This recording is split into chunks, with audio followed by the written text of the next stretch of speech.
So last night, Jalen Brunson and Karl Anthony Towns combined for about 70 points in an overtime win against the Hawks. And it got me thinking about the best Robins in the NBA right now. You know, I don't know if you would say Towns or Brunson. Who's the Robin? Who's the Batman? I think on any given night, one's Robin, one's Batman. So whoever's not the Batman would be one of the best Robins in the NBA right there. I think LeBron being a Robin to Luka this year, he's one of the best Robins in the NBA. Yeah. Then I started thinking all time best Robins in the NBA. And I'm going to go through some of these names and you kind of tell me, we'll get to who you think is the best Robin of all time. Obviously, Scottie Pippen pretty much invented the term, right? Like it's turned to a thing where you could say outside of basketball, like he's a Pippen, like he's good wingman to the dang main guy. So obviously there's Scottie Pippen, who is third in MVP voting the year Michael Jordan went to play baseball. So you know how good he was. And then you have other guys, obviously McHale to Bird and Magic Johnson, Kareem Abdul-Jabbar, things like that. James Worthy for a little bit there. Then you think about Kobe to Shaq, those in that three-peat. Kobe was the Robin and one of the best Robins of all time. D-Wade to LeBron. Out of all these guys you could think of, who are the best? Who's the best Robin in maybe your lifetime? Scottie Pippen's the best Robin ever. And can you kind of expound on that a little bit? I mean, they won 6 titles.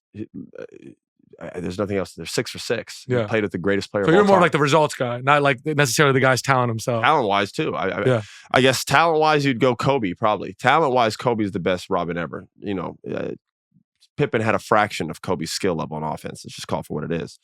Better all-around defender than Kobe. Kobe could play really good defense if he wanted to. First team all defense guy for a while. But Scottie was that many times. You know what I mean? So we have to hang that hat with Scottie on that one. But if we're going talent-wise, Kobe Bryant's the best Robin ever, and it's not close. Well, second would probably be Wade. Third would probably be Pippen. Can I give you mine? My number one of all time? I know it was for a long time. They didn't win a lot of rings together. But if Steph is unanimous MVP in 2016, and the next year he's your Robin, a couple months later, I don't think he was the Robin though. That was they were such a. It was like all. It wasn't a 2-man thing. You had Clay at that time was still so prolific. He gets lost in the water there. Dude, Clay was still averaging damn near 20 a game. Bulls didn't have that. They didn't have Michael and then Scottie. So when KD goes to the Warriors. Yes, he was the best player, but it wasn't a Batman and Robin situation. It was just not. Like, the Lakers were fucking starred by those two guys, man. Pistons or Bulls, these two guys. You know what I mean? Bosh was the third option, but like it was Wade and LeBron, okay? This team, they had 4 all-stars. They had Draymond was an all-star, Clay was an all-star, Steph was the MVP before, and then you had KD.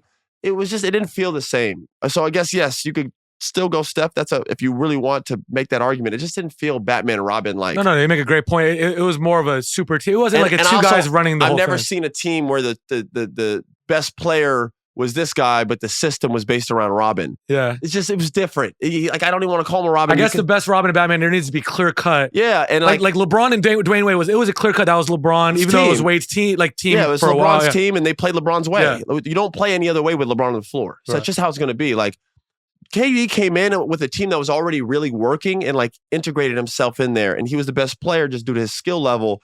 But like the whole system was still the same Warrior system, was still Steph, pass move, Draymond doing his thing. It was not like, and that doesn't happen.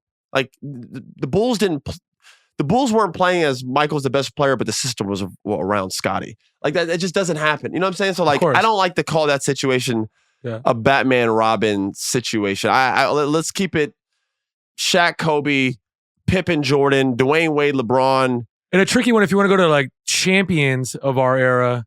Your father's 08 Celtics team, that was a big 3. I guess you would say if it was Garnett was the Batman and Pierce was the Robin, but Pierce won MVP. I think that's not a clear-cut thing like your rules exactly. And again, you had a third guy there that on some nights was the best player. There was games where like Ray had 50. Right. Like that championship run, bro, they had the Bulls series. Like Ray was the best player in that series.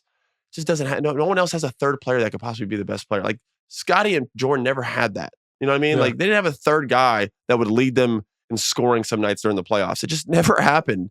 Shaq and Kobe didn't have another guy scoring 30 in playoff games or 40 or 50 for that matter. Like Ray Allen put up. Like didn't happen. Well, that's just the kind of the era now, though, right? It's hard to have just two guys doing it. Even on a night like Jalen Brown and Jason Tatum. It wouldn't shock me if Derek White led the team in scoring or Porzingis. But that is a clear cut Batman and Robin situation. They are two far superior players than everyone else in that team. Because they have the best role players you could ever ask for around those two stars, right? Yes. Yeah. But they're too clear. That's a Batman and Robin situation, though. Yeah. And for the longest time, there was a confusion about who's what, just due to the media pushing it, in my opinion. I really do believe that. And like some players were bold enough to say Jalen Brown was better than Tatum. It's just blasphemous. And I think Jalen Brown's an unbelievable player. I think he's a talented player. He's not better than Jason Tatum, nor has he ever been, nor will he ever be. That's just the fact of the matter. People who think otherwise, in my opinion, I don't want to say don't know basketball, because that's just, I hate when people say that when one take disqualifies someone not knowing basketball. Maybe they're just looking for different attributes. It's just, they're just wrong. Yeah. And it just is like, I don't know how else to, So I would go best Robin of all time, in my opinion, would probably be skill-wise, it would be Kobe Bryant. If we're talking success, it's Pippen. Yeah. They're the standard. So who's the best Robin in the NBA right now? Because I keep thinking about the Knicks, and I'm thinking, even though Karl Anthony Towns, if the season ended today, would be higher in MVP voting, it's still Jalen Brunson's the Batman, and he's the Robin. I mean, they both just played unbelievable last night. Best Batman and Robin right now in the NBA. Well, best Robin, because the best Batman is always going to be Jokic right now, right? Yeah, but he doesn't have a Robin, so he wouldn't be in that conversation. He's not the He's best just like a Batman on a solo tour. He's not the best Batman because he doesn't really have a Robin. You have to qualify. You have to have it. It has to be a yin and yang. You can't just be the best player on the team. It doesn't count. That doesn't qualify you. That means you're Superman, if anything. You know what I mean? Like, I don't mind you calling him Superman. Yeah, either. Nicola will say he's Superman because he's just doing it by himself.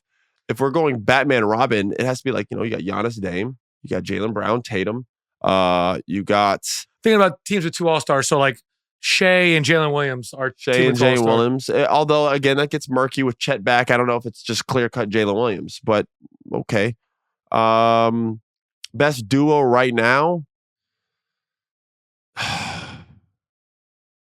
Maybe we should see how the LeBron-Luka thing plays out. That's what I was going to say. I mean, I think that's going to end up being the best one. Obviously, if they get chemistry right and are able to start putting some wins together, there's just not two players matched together that are better than those two. It's just not. Otherwise, right now, you have to go with the team that's been winning. It'd be Jalen Brown and Tatum. They won the finals last year. The two best players. Yes, they have a good cast around them, but they're the two best by far in their team. And until knocked off, they're still the champs. As far as we know right now, the champions of the NBA are still the Celtics until someone else takes the reins. So I'm going to go Jalen Brown and Tatum on that one, just out of respect. What would be Luka and LeBron, but that hasn't been fruitful yet, and they haven't won anything yet. This team has gone to the finals. They've won. They've been in the playoff race every year. They're always regarded as the best team. Yes, they have a great team overall, but those two are the two best players. I would go Brown and Tatum.